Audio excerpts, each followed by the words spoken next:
Le titre de ce livre, c'est Esprit, âme et corps. Il est écrit par le bien-aimé frère André Oumak. Nous sommes présentement au chapitre 11. Chapitre 11, la foi surnaturelle de Dieu. Chapitre 11, la foi surnaturelle de Dieu. Chapitre 11, petit 2. Chapitre 11, petit 2. Naturellement, je n'ai pas tout compris dès le départ. Je pensais que la foi devait s'obtenir. Qu'une fois sauvé, il me fallait plaire à Dieu pour qu'il m'en accorde davantage. À cause de cette façon de penser erronée, je finissais toujours par conclure que ma foi n'était pas suffisante lorsque j'étais confronté à un problème. Naturellement, je me disais que la foi fonctionnait, mais que je n'en avais pas assez ou qu'elle était trop petite. Voilà quelle était mon approche. Cependant, au travers de cette révélation sur l'esprit, l'âme et le corps, le Seigneur a levé ce malentendu sur la foi. Ce qui a révolutionné ma vie et mon ministère. La foi est aussi un cadeau.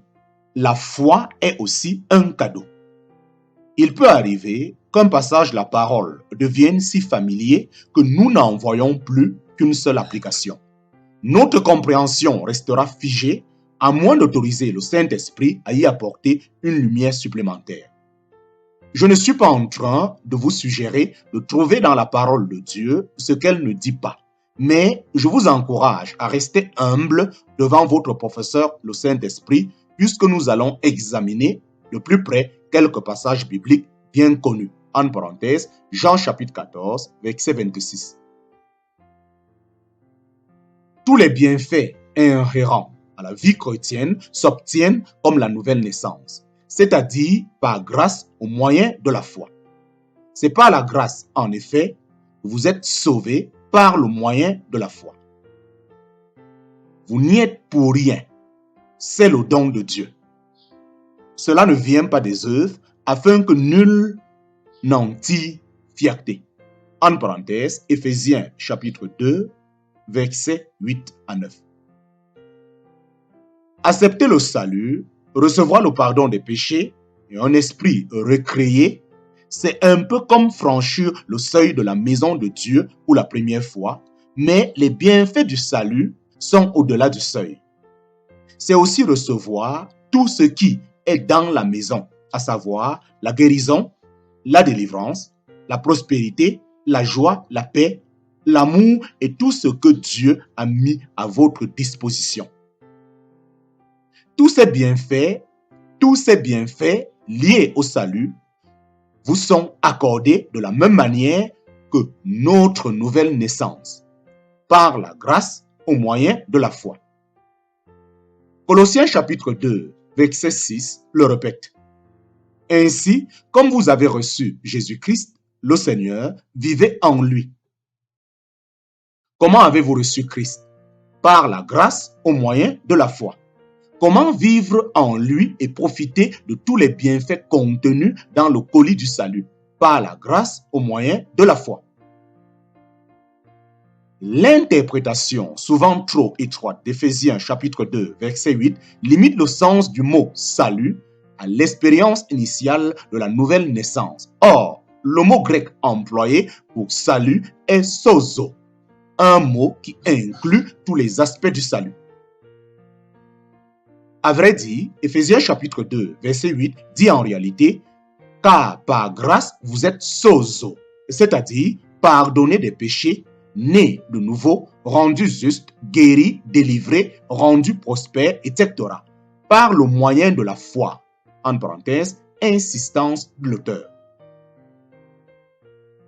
Il faudra réaliser que le salut ne vient pas de vous. Il est le don de Dieu. En parenthèse, cela ne vient pas des œuvres afin que nul n'en tire fierté.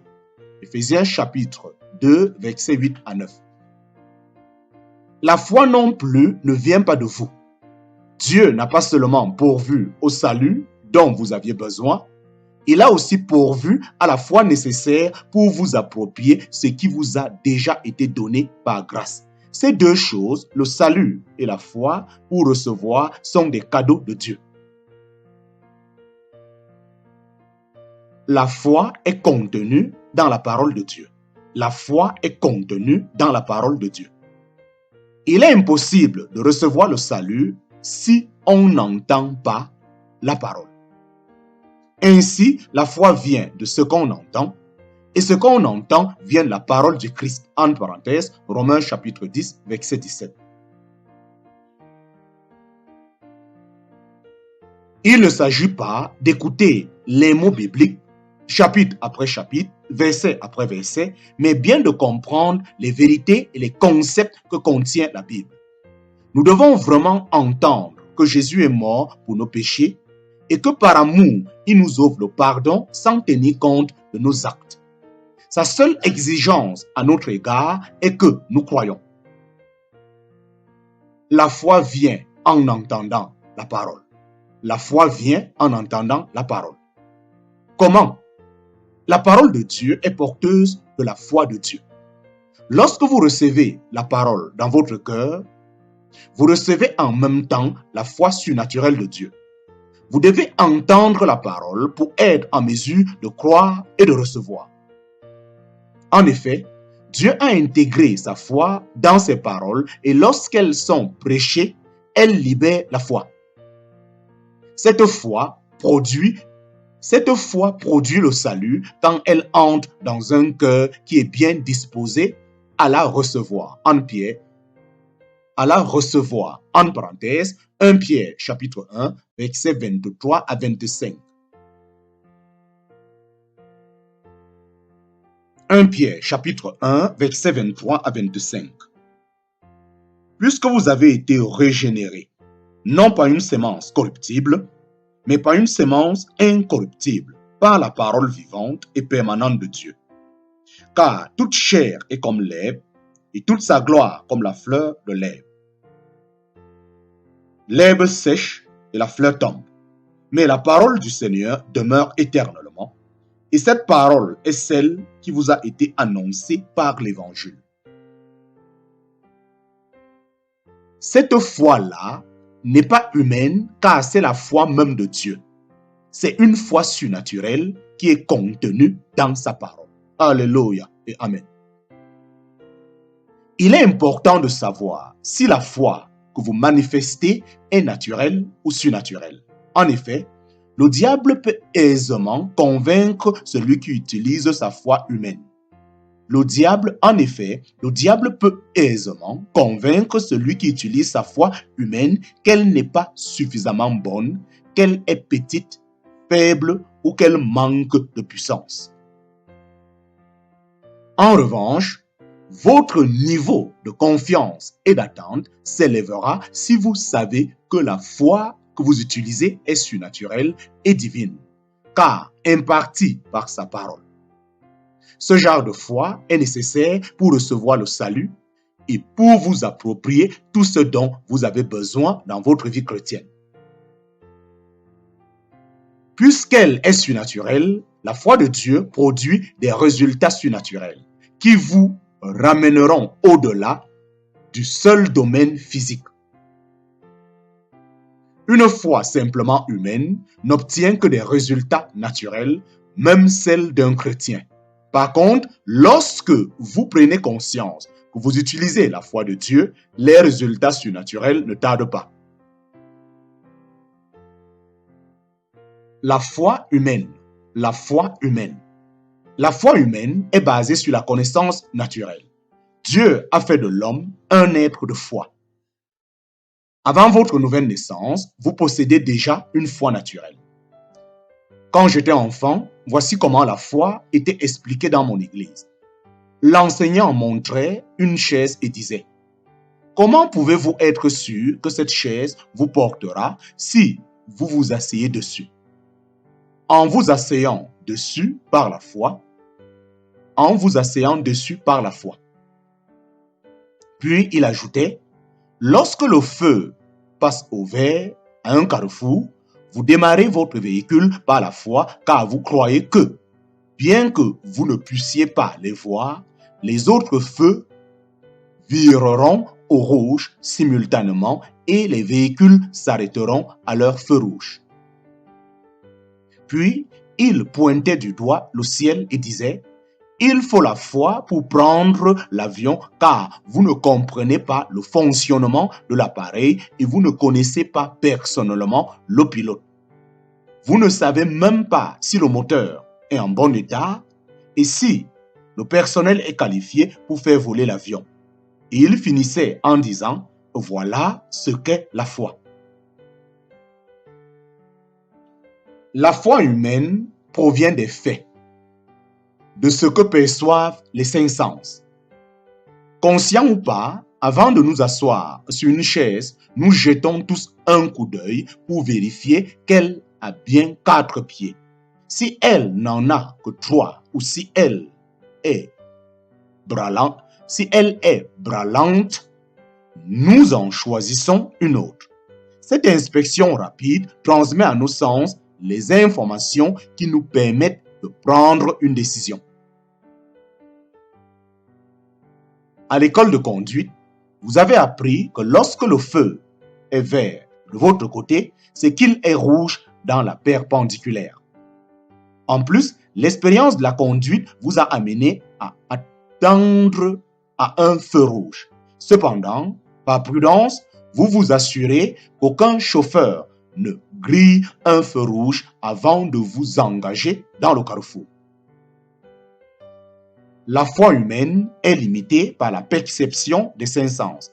La foi humaine est limitée par la perception des cinq sens. Si en embarquant dans un avion, vous remarquiez qu'il lui manque un aile, vous refuseriez d'y monter. S'il y avait un accident au milieu du carrefour, vous ne le traverserez pas, même si le feu était vert de votre côté. Si en déplaçant une chaise, vous suspectiez qu'elle cède sous votre poids, vous n'insisteriez pas pour vous y asseoir. Lorsque les faits sont contraires à ce que nos sens approuvent, nous ne pouvons pas donner cours à notre foi humaine. Votre foi est surnaturelle. Votre foi est surnaturelle. La foi humaine suit la connaissance sensorielle, tandis que la foi surnaturelle la précède. Dieu a usé de cette foi surnaturelle lorsqu'il a changé le nom d'Abraham en celui d'Abraham, en parenthèse, père de beaucoup de nations, avant même que le patriarche ait eu un seul enfant, en parenthèse, Genèse chapitre 15, versets 2 à 6, Genèse chapitre 17, versets 4 à 6. En effet, il est écrit: j'ai fait de toi le père d'un grand nombre de peuples. Il est notre père devant celui en qui il a cru. Le Dieu qui fait vivre les morts et appelle à l'existence ce qui n'existe pas. En parenthèse, Romains chapitre 4, verset 17. C'est ainsi qu'opère la foi de Dieu.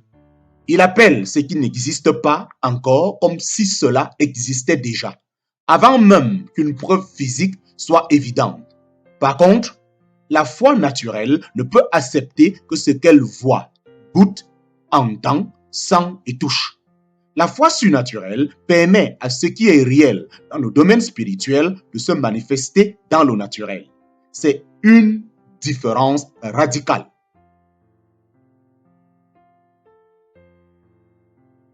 Pour recevoir le salut, vous avez eu recours à la foi surnaturelle, pas à la foi naturelle, puisque vous avez dû mettre votre confiance dans des réalités qui dépassaient la perception de vos cinq sens.